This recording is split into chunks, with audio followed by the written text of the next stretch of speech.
There is a kind of garden that most people never quite manage to build, not because it requires exceptional skill, not because it costs a fortune, but because nobody ever told them the one thing that separates a garden you fight every single season from a garden that essentially runs itself. That one thing is coverage. When the ground in your garden is covered, weeds cannot establish. When the ground is covered, moisture stays in the soil longer. When the ground is covered with the right plants, your garden looks intentional, lush, and full from every angle, in every season, without you scrambling to fill gaps every spring. The plants that do this are fast-spreading perennials, and they are the single most underused category of plant in American home gardening today. Most gardeners reach for annuals to fill space quickly. Annuals do fill space quickly. They also die every October and leave you with empty ground that weeds are extremely happy to move into over winter. Fast-spreading perennials fill space quickly too, and then they come back next spring and fill more. And the spring after that, more still. Every year the coverage increases. Every year the maintenance decreases. Every year the garden looks more like something that was designed to be exactly the way it is. Today I'm going to walk you through every type of fast-spreading perennial worth knowing, organized not just by plant name, but by the specific spreading mechanism each one uses. Because understanding how a plant spreads is what tells you where to put it, how much room to give it, and how to use it most effectively in your specific garden situation. Knowing that a plant self-seeds tells you something completely different from knowing it spreads by underground rhizomes. These are distinct tools for distinct coverage problems. This is a different kind of plant list. It is a coverage strategy for a garden that takes care of itself year after year. Let us get into it. The first spreading type is surface runners, plants that extend horizontal stems above the soil surface that root themselves wherever they touch the ground. The best example of this type, and one of the most valuable ground cover plants available to American gardeners, is ajuga, also known as bugleweed. Ajuga reptans spreads through stolons, surface stems that creep outward in every direction and produce new rosettes of foliage wherever they make contact with soil. A single plant can spread 2 feet or more in a single season. In 2 years, one ajuga becomes a dense, weed-suppressing carpet that covers ground with remarkable efficiency. Hardy in USDA zones 3 through 9. The foliage comes in extraordinary color variations for a ground cover. Chocolate chip produces tiny, dark burgundy bronze leaves that look almost like a mosaic across the soil surface. Burgundy glow has leaves that combine pink, white, and purple in a variegated pattern that looks deliberately artistic. Black scallop produces deep, glossy, almost black-purple foliage that is among the most dramatic ground cover options available anywhere. And in late spring, all ajuga varieties send up short spikes of vivid blue-purple flowers that are genuinely beautiful and highly attractive to bumblebees. Ajuga tolerates dry shade more successfully than almost any other spreading perennial, making it the answer for those difficult spots under large trees where surface roots compete aggressively for moisture and almost nothing else will grow. It stays low, never exceeding about 6 inches in height, which means it never interferes with taller plants growing nearby. Plant it where you need ground coverage fast. Give it reasonable moisture in the first season and then step back. It handles everything from that point forward. One note before planting along a lawn edge. Ajuga can spread into turf without a physical barrier. A simple edging strip buried along the boundary keeps it contained. This is the same vigorous rooting habit that makes it exceptional for coverage. Work with it deliberately and it becomes one of the most useful and beautiful ground covers at any price point. The second spreading type is underground rhizomes, horizontal root structures that travel beneath the soil surface and send up new shoots as they go. This is the most aggressive spreading mechanism in the perennial world, and the plants that use it can cover extraordinary amounts of ground in a very short time.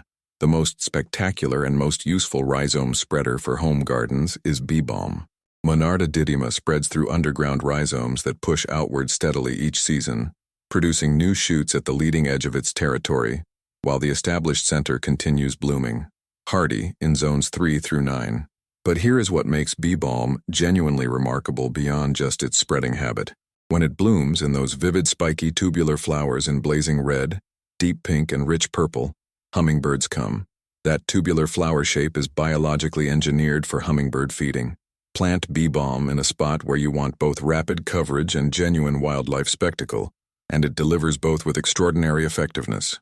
Full sun to partial shade with consistent moisture. Choose mildew-resistant modern cultivars. Jacob Klein for deep red, raspberry wine for rich pink.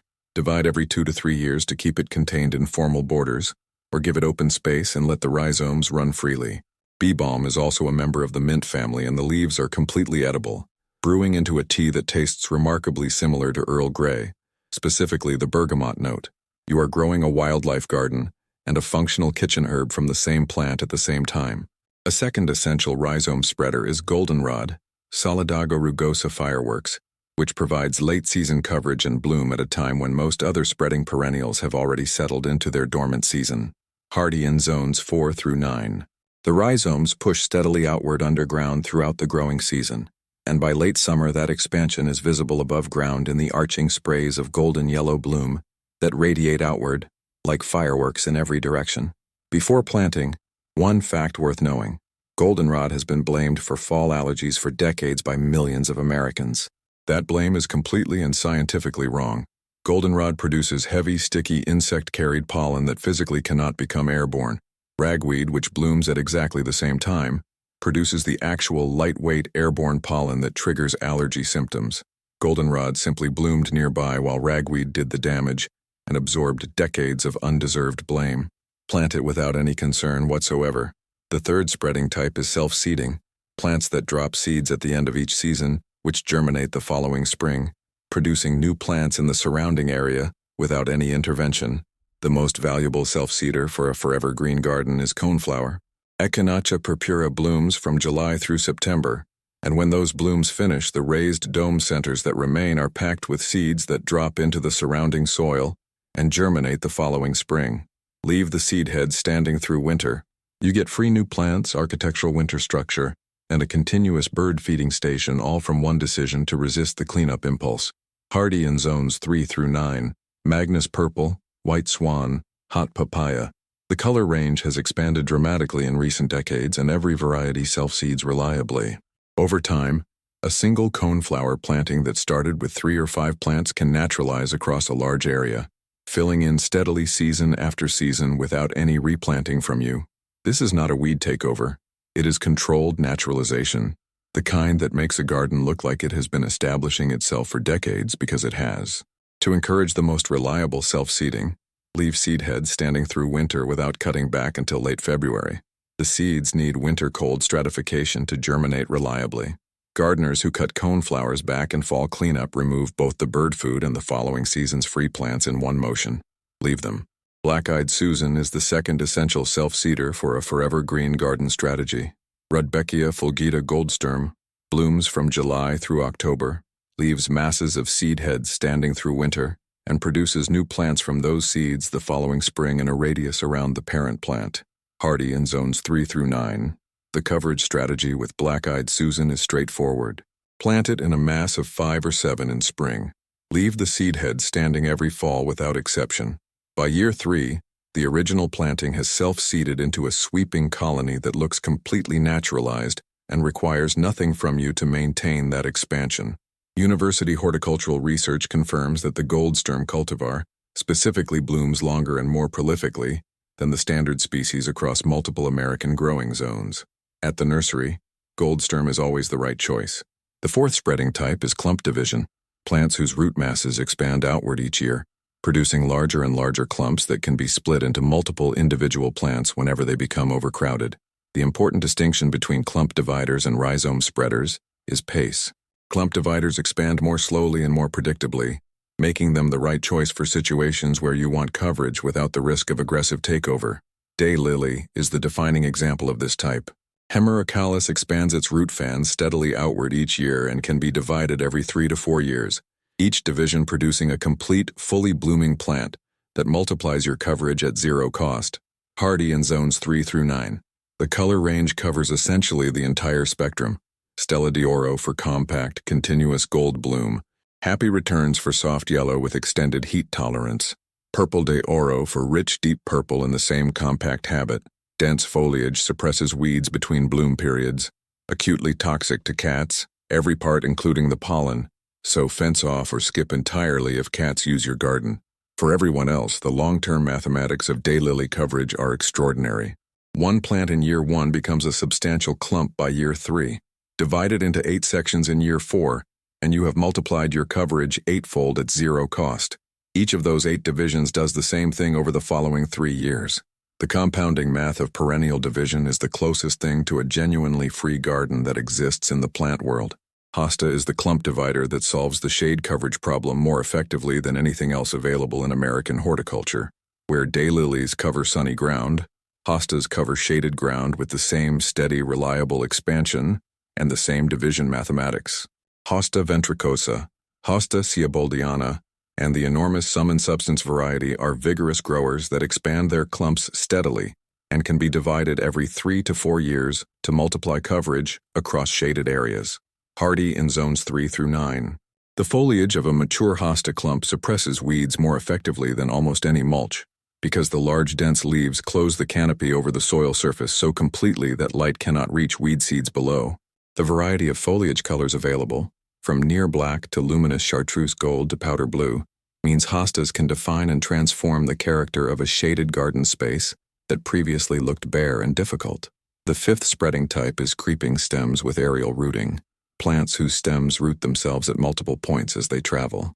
This differs from surface runners in that the rooting happens along the length of the stem, rather than only at the tip, which means coverage happens faster and more densely. Creeping phlox is the premier example of this type for sunny areas. Phlox subulata produces stems that root themselves at multiple contact points as they trail across the ground. Hardy in zones 3 through 9. The spring bloom display, electric pink, white, magenta, and lavender cascading across the ground and over walls, is one of the most visually dramatic performances of any spreading perennial in the entire American gardening landscape. Ajuga also roots aerially along its stolen length, which partially explains its speed. But the most efficient aerial rooter for shade coverage is the wild ginger alternative, creeping jenny, Lysomachia numularia, specifically the aurea variety with its brilliant chartreuse gold rounded leaves, roots aerially at every node, covering ground with a dense, bright, weed-suppressing carpet at a speed that surprises most gardeners. Hardy in zones 3 through 9. It handles shade, partial shade, and moist conditions with equal effectiveness, making it ideal for low spots, pond edges, and areas where drainage is imperfect. The chartreuse gold color of aurea makes shaded areas feel brighter and more alive in a way that green-leaved ground covers simply cannot achieve. In consistently moist soil, it can spread quite aggressively. In average garden soil, it spreads at a moderate and manageable pace. If you have a pond edge, a stream bank, or a low damp spot, aurea creeping jenny is the most effective and most visually striking coverage solution available for those conditions. The sixth spreading type is taproot spreaders with lateral root extension, plants that establish a deep central taproot and simultaneously push lateral roots outward. This combination makes them among the most drought-resistant spreaders available because the deep taproot accesses moisture far below the surface, while the lateral roots generate new growth at the expanding perimeter. Yarrow is the defining example of this type. Achillea millefolium handles the driest, most neglected conditions in the garden, spreads steadily through both rhizome extension and seed dispersal, and suppresses weeds through allelopathic root chemistry, natural compounds that actively inhibit weed seed germination in the surrounding soil. Hardy in zones 3 through 9. 6 months of flat-topped bloom in yellow, white, pink, coral, and deep red. Paprika and strawberry seduction are two standout cultivars, with warm, rich tones that look extraordinary against yarrow's feathery, silvery green foliage. Its flowers attract parasitic wasps, lacewings, and hoverflies that prey on aphids and soft-bodied pests across your entire garden while it blooms. Plant yarrow in your worst, driest, most problematic soil, and watch it convert that liability into a productive, beautiful, ecologically valuable section of the garden you no longer have to fight. Russian sage, Perovskia atriplycifolia, also uses deep root anchoring and lateral expansion to establish coverage in dry, difficult conditions. Hardy in zones 4 through 9. 4 months of airy blue-purple bloom on silver-white stems from July through October, exactly when many other perennials are winding down. Deer avoid it completely. Pest pressure is essentially zero. The silver architectural stem structure that persists after blooming provides genuine visual interest through winter when most other plants have gone quiet. 1 maintenance task per year, cut back to 6 inches in late February. It handles everything else independently, expanding its presence gradually each season in the soil conditions that defeat most other spreading perennials. Now, knowing which spreading types exist and which plants represent each type is only useful if you can match those plants to the specific coverage problems in your actual garden. Here is how to think about that matching process. For sunny, dry areas where almost nothing establishes reliably, yarrow and Russian sage are your primary tools.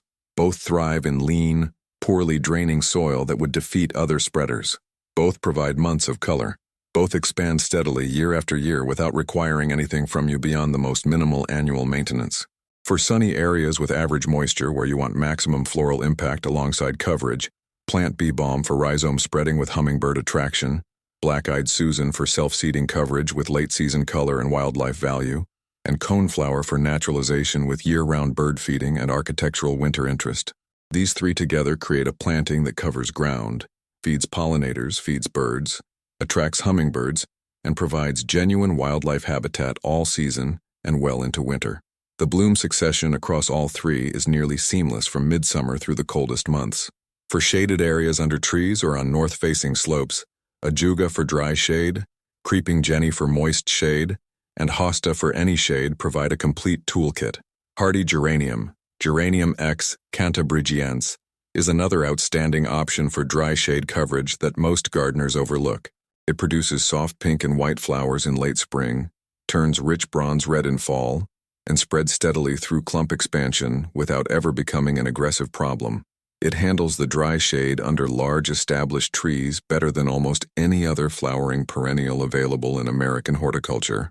Each handles slightly different moisture conditions, so matching the right one to the actual conditions under your trees gives you reliable coverage in spaces where most gardeners have given up entirely. For problem slopes and erosion areas, creeping phlox is the most visually spectacular solution and one of the most structurally effective. The dense root network it creates through aerial rooting holds soil better than mulch and looks dramatically more beautiful while doing it. For late-season coverage gaps when the rest of the garden is winding down, goldenrod fills September and October with golden bloom, while simultaneously supporting the most native bee species of any plant on this list. New England aster does the same in purple and pink, while providing the critical late-season nectar source that monarch butterflies depend on during fall migration. The garden that takes care of itself is not a fantasy. It is a design decision, made plant by plant, spreading type by spreading type, problem area by problem area. Every spot in your yard that currently has bare soil is an open invitation to weeds. Every spot covered by a fast-spreading perennial is a closed door to weeds, a welcome mat for pollinators, and one less thing requiring your attention this season and every season that follows. There is a shift that happens in how experienced gardeners think about their yards once they start working with spreading perennials deliberately. They stop thinking about what to plant and start thinking about what to cover. They look at a bare patch under a tree and see an ajuga opportunity. They look at a dry, rocky slope and see yarrow and creeping phlox waiting to solve the problem. They look at a sunny border that needs late-season color and see goldenrod and asters working together. The garden stops being a problem to solve every spring and starts being a system that improves on its own every year. Start with one coverage problem this season. Match it to the right spreading type from today. Plant the right plant. Give it one full season. Then watch what happens in year 2. That experience is usually the moment gardeners stop fighting their yards and start genuinely enjoying them. Drop a comment telling me which spreading type and which specific plant you are using to solve your biggest garden coverage problem this season, and what USDA zone or state you are gardening in. I read every comment. Give this a thumbs up if it shifted how you think about ground coverage, and subscribe for practical perennial gardening content every single week. Now go cover some ground.